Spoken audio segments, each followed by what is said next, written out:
స్వామివారిని చూడడానికి 4 ద్వారాలు ఉన్నాయి. ఏ ద్వారం నుంచి చూసినా ఒకలాగే కనిపిస్తారు. 4 వైపులా ఒకలాగే ఉన్నారు స్వామివారు.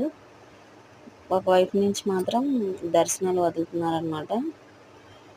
అలా స్వామివారిని తూర్పు వైపు నుంచి అయితే స్వామివారిని దర్శించుకోవచ్చు. ఎటు నుంచి చూసినా ఒకలాగే కనిపిస్తారు, కానీ పైన అలంకరణ చేశారు కదా, అందుకని తూర్పు ద్వారం నుంచి దర్శనానికి వదులుతున్నారు.